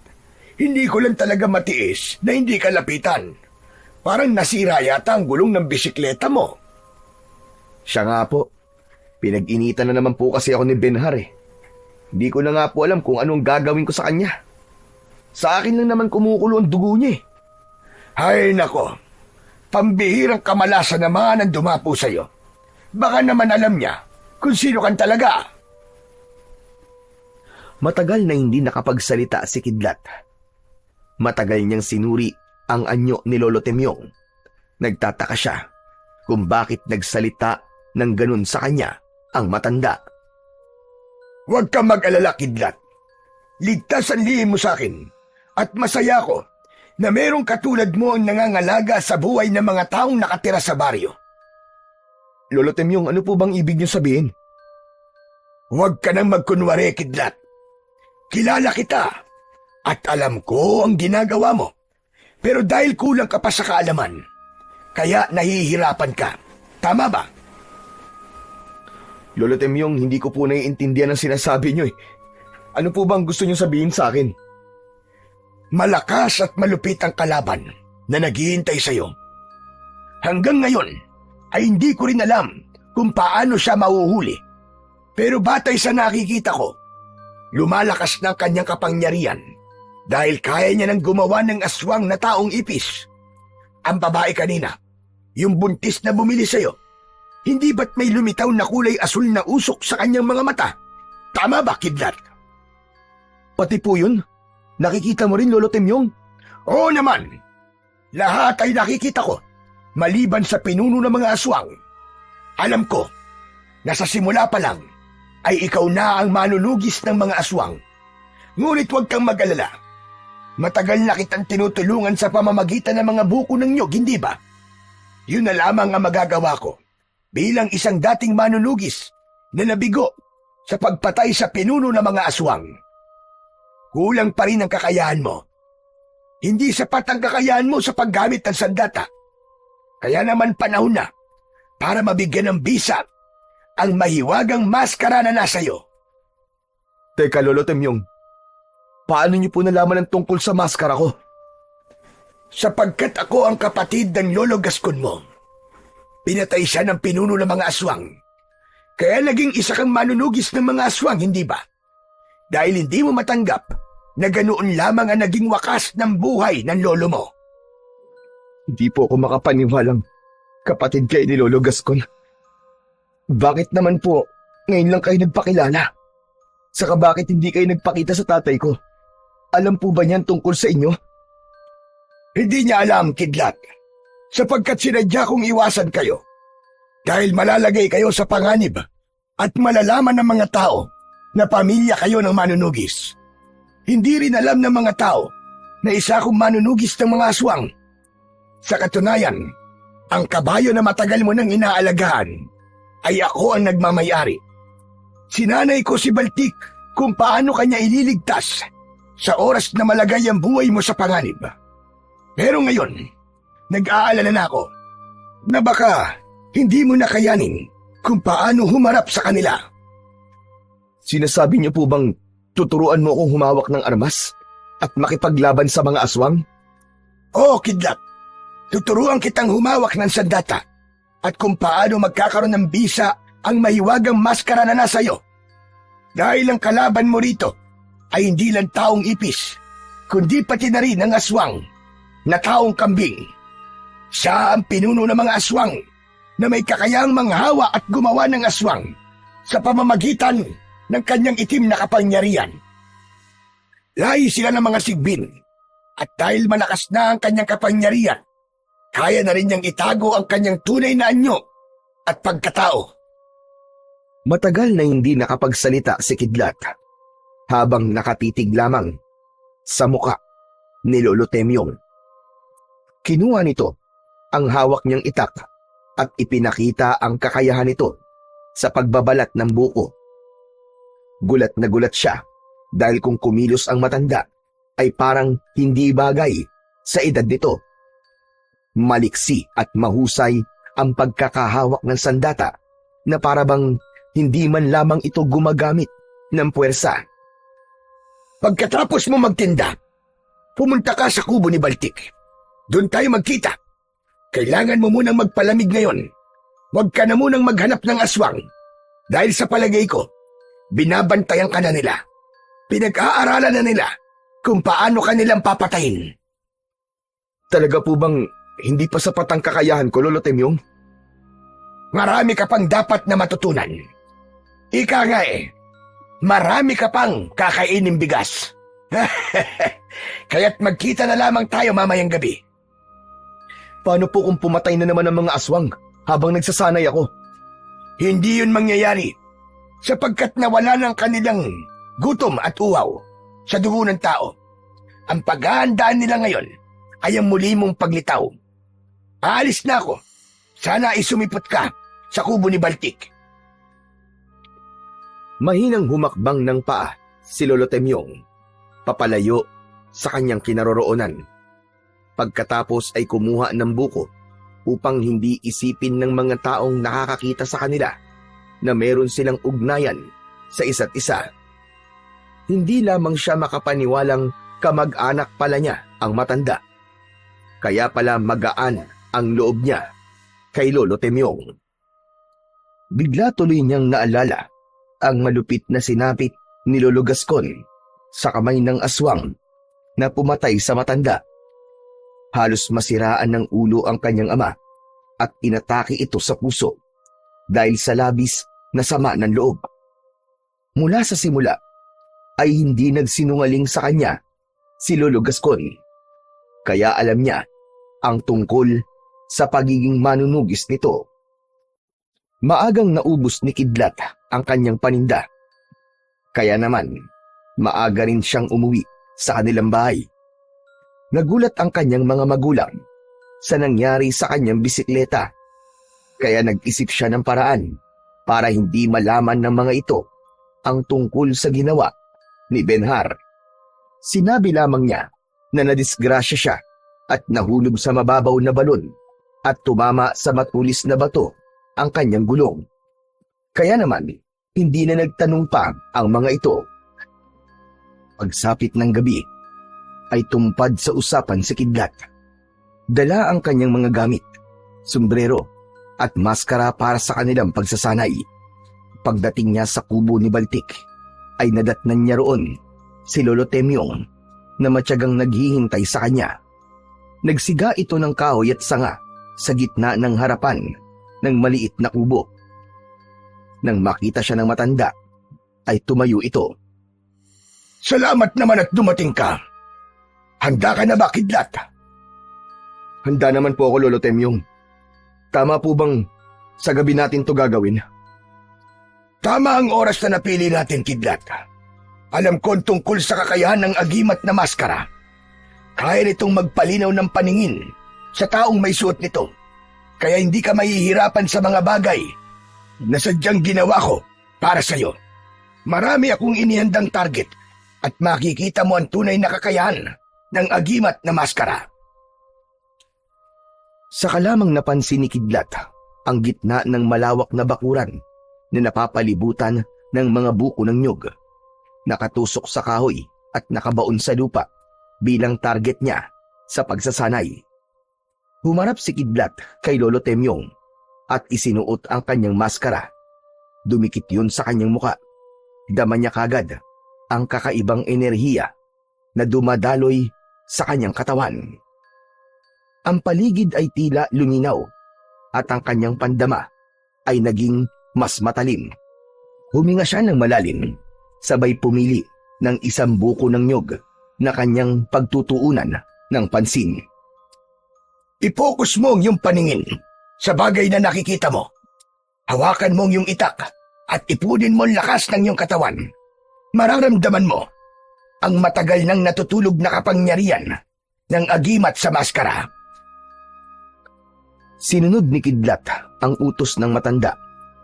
Tumitig siyang mabuti sa buko. Lumitaw ang liwanag na ngayon lamang niya nakita. Ibinuhos niya ang kanyang konsentrasyon sa isang buko na nakatusok sa lupa.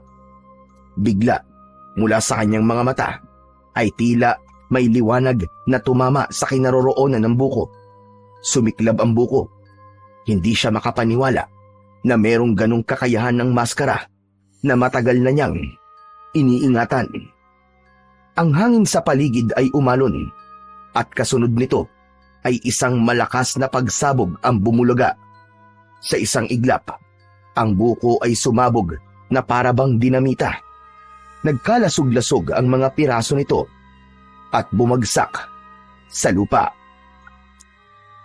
Sinasabi ko na nga ba at magagawa mo ng maayos ang iniutos ko dahil napagana mo na ang kapangyarihan ng maskara.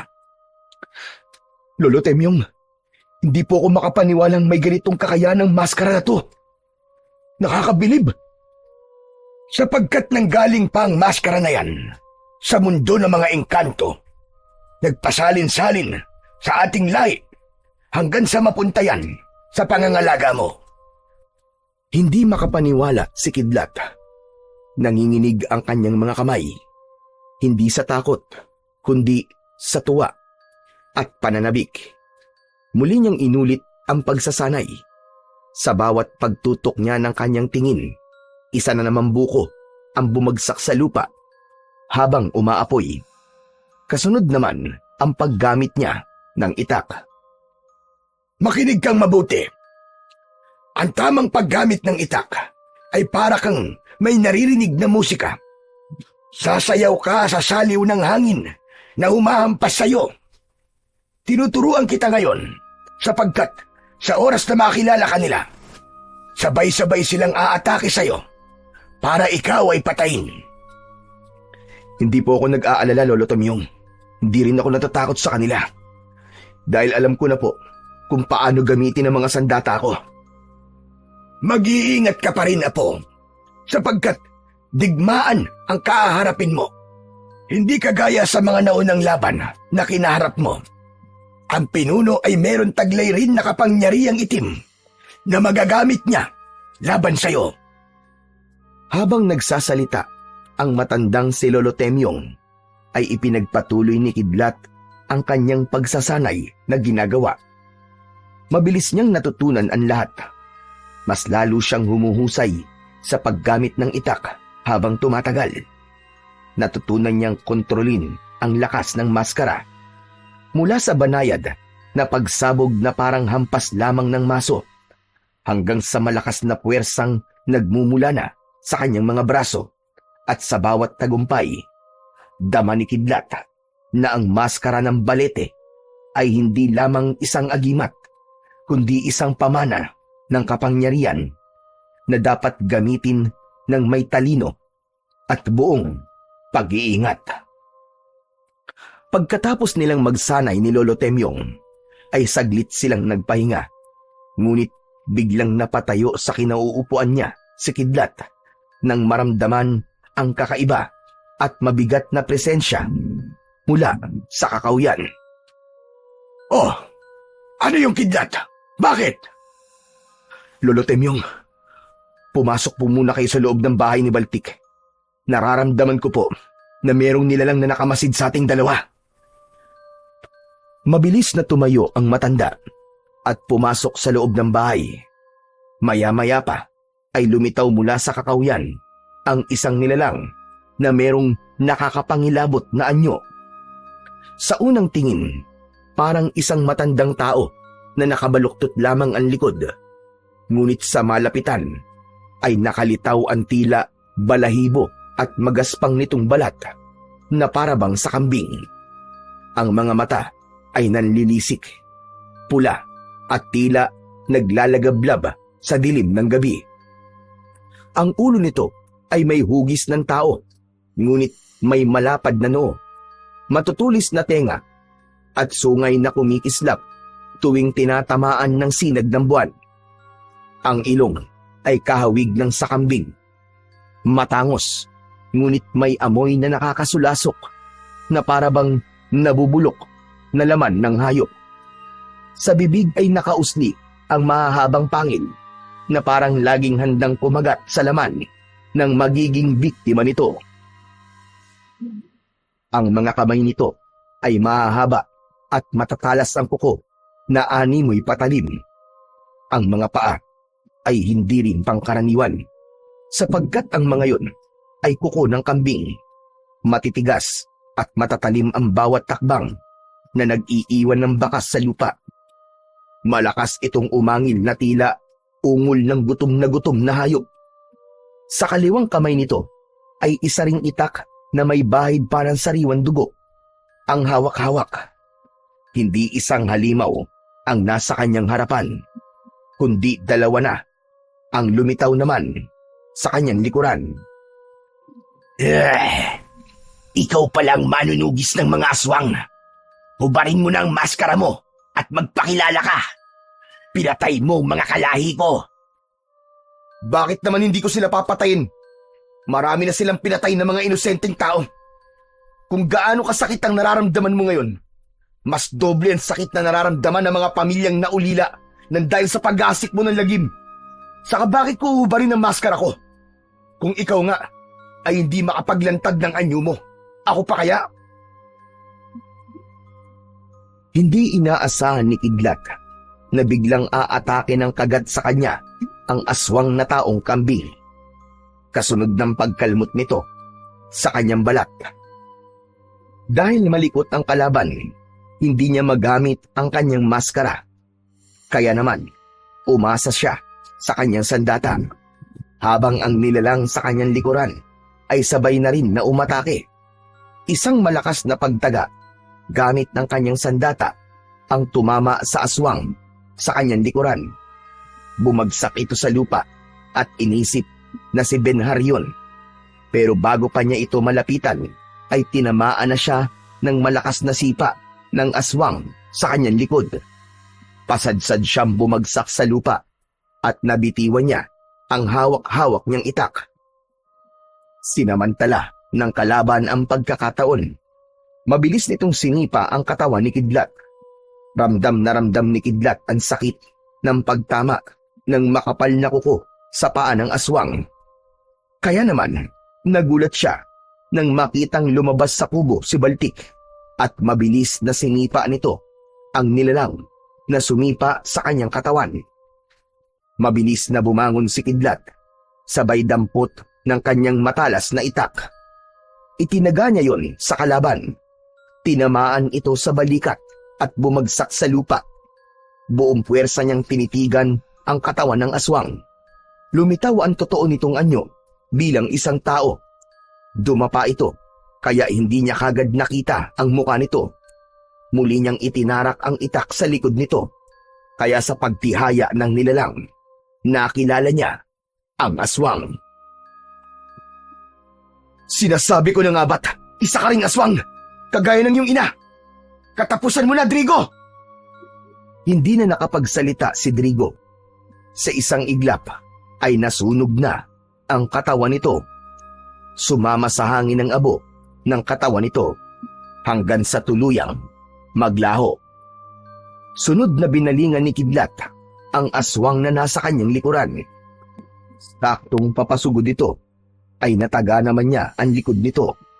Akma na sanang tatakas ito nang mahawakan niya ang braso ng halimaw. Hindi ka sa akin makakatakas! Saan ka pupunta, ha? Dito ka lang! Isa ulit na malakas na pagtaga ang ginawa ni Kidlat na tumama sa likod ng nilalang. Ngunit nakatakas ito at tumakbo papunta sa kakawyan. Agad niya tong sinundan, dala ang kanyang itak. Tapos malakas siyang sumigaw. Nasaan ka? Lumabas ka! Hindi ka makakatakas sa akin dahil may sugat ka sa likod mo! Magpakita ka! Huwag kang duwag! Maglaban tayo! Nang matapos na ngayon ang kasamaan mo! Nagpalinga-linga sa paligid niya si Kidlat. Ngunit wala siyang narinig ni isang kaluskos.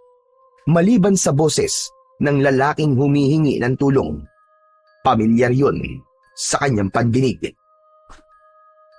Tulong! Tulungan mo ako! Tulong! Sinundan ni Kidlat ang pinagmumulan ng ingay. Nang malapitan niya ang bahagi ng kakawyan, tumambad sa kanyang paningin ang nakadapang si Benhar. Naliligo ito sa sariling dugo at merong sugat sa likod. Sa tabi nito ay ang itak na ginagamit nito sa pagbabalat ng buko. Wala itong suot na damit pang itaas, kaya kitang-kita niya ang tinamo nitong sugat sa likod. Sinasabi ko na nga ba't, ikaw ang aswang na pumapatay sa mga tao? Anak ka ng teteng! Tulong! Nakikiusap ako! Tulungan mo ako! Hindi kita tutulungan, hunghang, dahil papatayin na kita ngayon!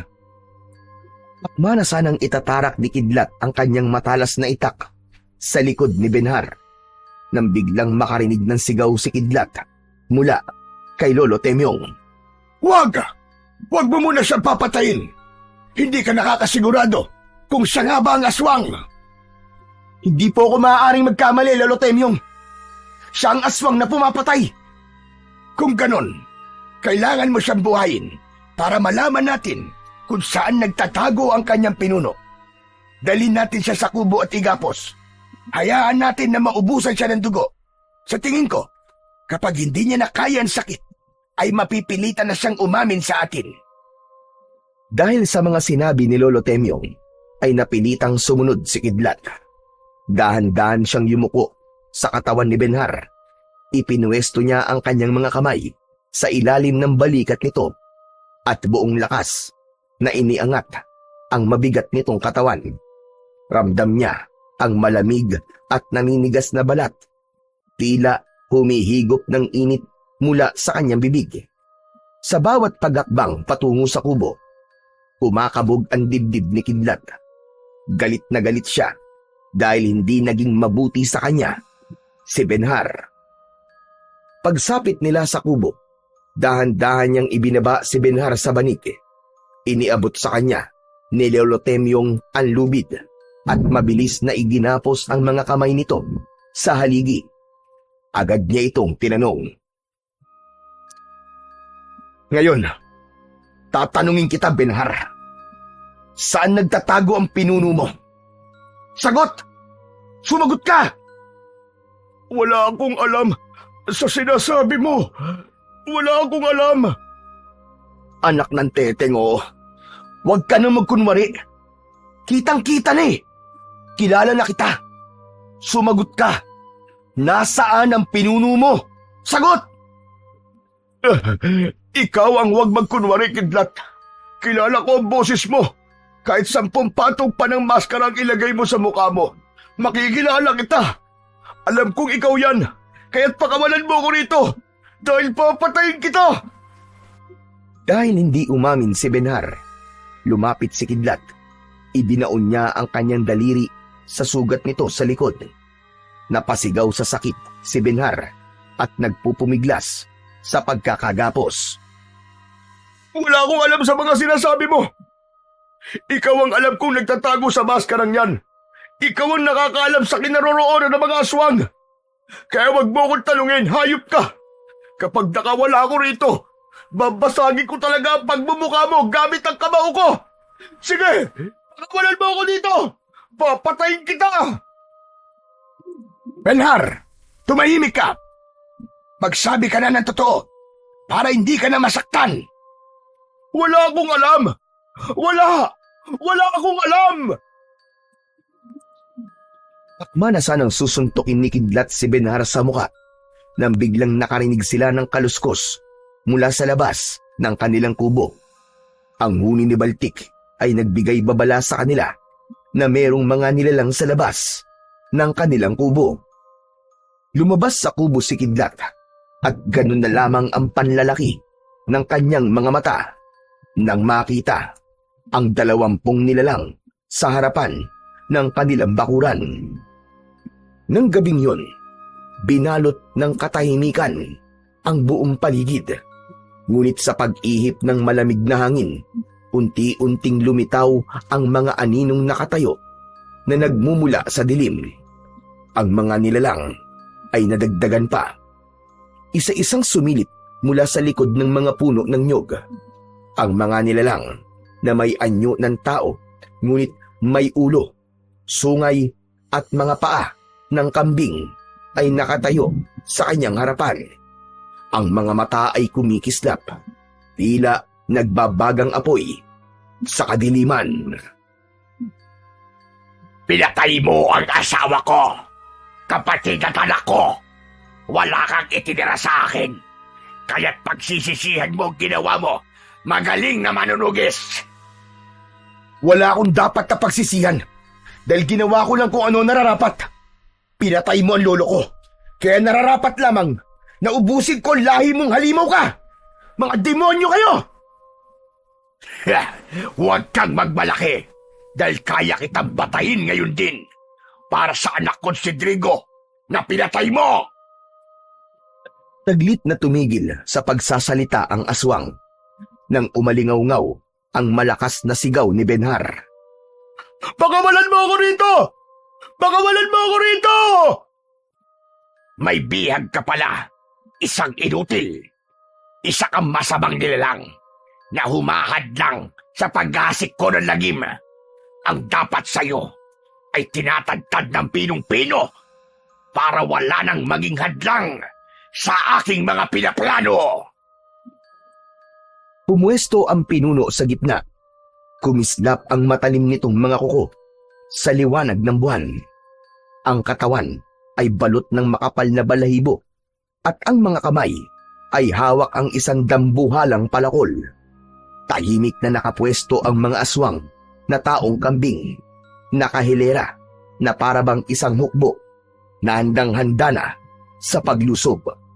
Ang paghinga ay mabigat at sabay-sabay na umaangin bilang tanda ng pag-atake. Ano pang hinihintay nyo, mga alagad? Patayin nyo na ang manunugis na yan! Sugod! Kasabay ng malakas na pagsigaw ng pinuno ng mga aswang, lumipad mula sa puno ang mga nagtatagong nilalang. Sumali sa labanan ang natitirang lahi ng mga aswang na taong ipis.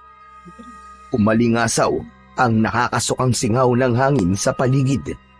Bakas ang galit at paghihiganti laban kay Kidlat. Sila ang mga pangkat na may hawa lamang ng pagkaaswang. Inuutusan lamang sila, depende sa sigaw ng pinakapinuno nila. Itinaas ng pinuno ang sandata nito at sumugod sa kanya kasabay ng mga taong ipis. Habang ang mga taong kambing naman ay pinalilibutan siya. Bawat atake ng mga taong ipis ay mabilis na naiiwasan ni Kidlat. Maya-maya pa ay tinitigan niya isa-isa ang mga kalaban. Isang malakas na pagsabog ang umalingaw-ngaw sa buong paligid ng kagubatan. Kasabay ng tunog ng pagkasunog ng katawan ng mga taong ipis. Mas lalong napuno ng ingay ang buong paligid. Nang magsimulang umatake nang malapitan sa kanya ang pinuno. Nasalag niya ng itak ang pagtama ng palakol sa kanyang katawan. Umikot si Kidlat at tumalon ng mataas. Mula sa ere, tanaw niya ang dami ng kanyang kalaban. Kaya sa muli niyang pagbagsak sa lupa, ibinaon niya ang kanyang itak sa lupa. Yumanig ang buong paligid na animo ay lumindol. Lumitaw ang malakas na liwanag at bumagsak ang mga taong kambing sa lupa. Nagkikikisay ang mga katawan nito na parabang nalason at hindi na mapigilan ang pagsuka ng dugo. Ikaw pala ang nagmana ng kapangyarihan ni Gaston. Ang matandang pumatay sa mga magulang ko. Tama ka. Ako nagmana ng kakayahan na papatay sa'yo.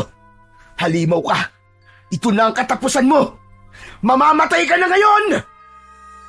Isang malakas na pag-atake ang ginawa ni Kidlat.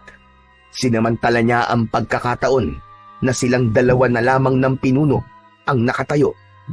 Akala niya ay walang kapangyarihang hawak ang aswang na taong kambing. Kaya nagulat siya nang biglang lumiwanag ng kulay pulang usok ang hawak nitong palakol.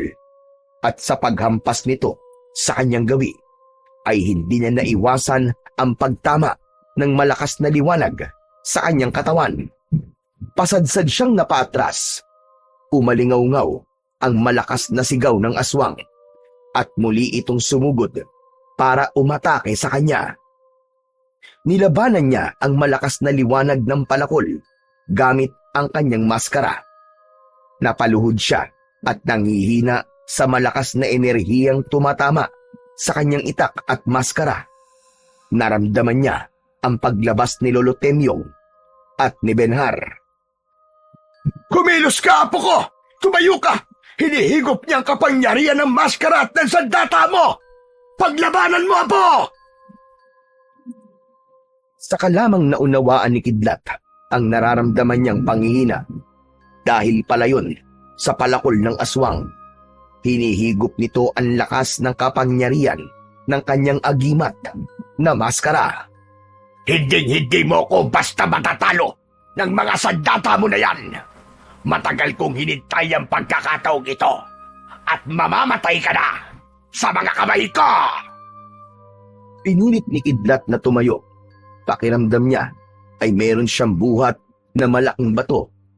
Hindi niya maiangat ang kanyang kamay dahil sa malakas na liwanag na nagmumula sa palakol ng kalabang aswang.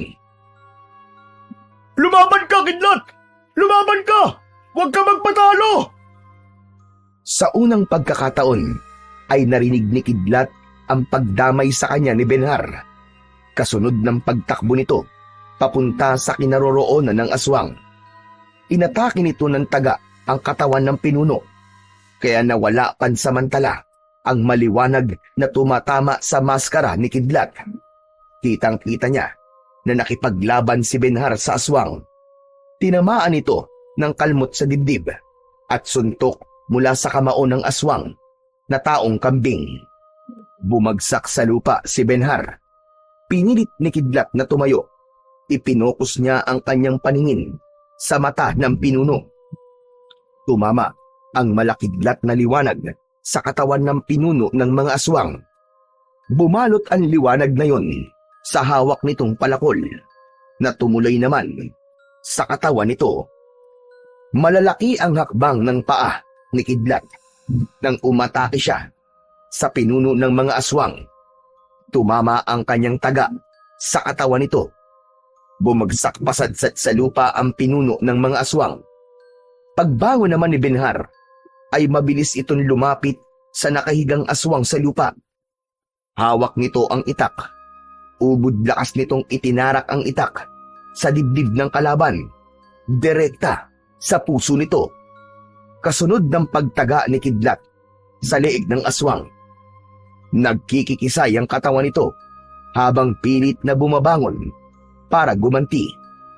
Nabitiwan nito ang palakol na hawak at sa muling pagbabalik ng anyo nito bilang tao ay nagulat silang dalawa ni Benhar.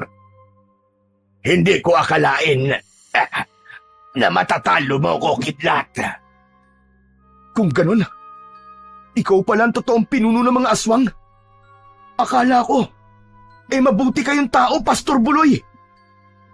Anak ka ng teteng. Hayop ka. May padala-dala ka pa ng Biblia at ginagamit mo pa ang salita ng Diyos para maitago ang totoo mong pagkatao. Hindi ka na ngayon makakatakas. Ako magubad sa maskara mo. Yan na ang magiging katapusan mo. Demonyong pastor! Gawin niyo na ang gusto niyong gawin. Ngunit ako pa rin ang nagtagumpay. Dahil lahat sila ay ginawa ko ng aswang. Isang malakas na suntok ang ginawa ni Benhar sa muka ni Pastor Buloy. Maya-maya pa ay lumapit si Lolo Temyong at kinapkapan nito ang damit ni Pastor Buloy.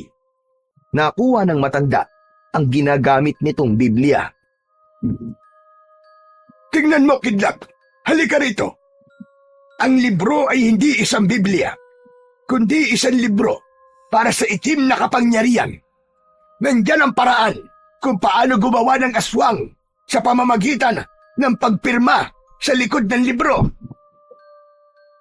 Pagkatapos mabasa ni Kidlat ang pahina, inilagay niya ang libro sa ibabaw ng katawan ni Pastor Buloy. Habang hinahabol nito ang sariling hininga, tinitigan niya ito na parang isang buko ng nyug. Mula sa kanilang harapan ay lumiyab ang katawan ng pinuno ng mga aswang. Kasamang nasunog ang libro. Habang si Benhar naman ay biglang nanghina ang tuhod. Sa unang pagkakataon, nagdikit ang kanilang braso ng mortal niyang kaaway para alalayan itong tumayo. Patawarin mo ako, Benhar, at maraming salamat dahil nilabanan mo ang pinuno ng mga aswang. Alam mo, ang buong akala ko talaga, ikaw ang aswang na pumapatay sa mga tao eh. Akala mo lang yun. Masyado ka kasing mayabang. Ang sakit ng ginawa mo. Kasalanan mo naman kasi dahil hindi ko maintindihan kung bakit galit na galit ka sa akin.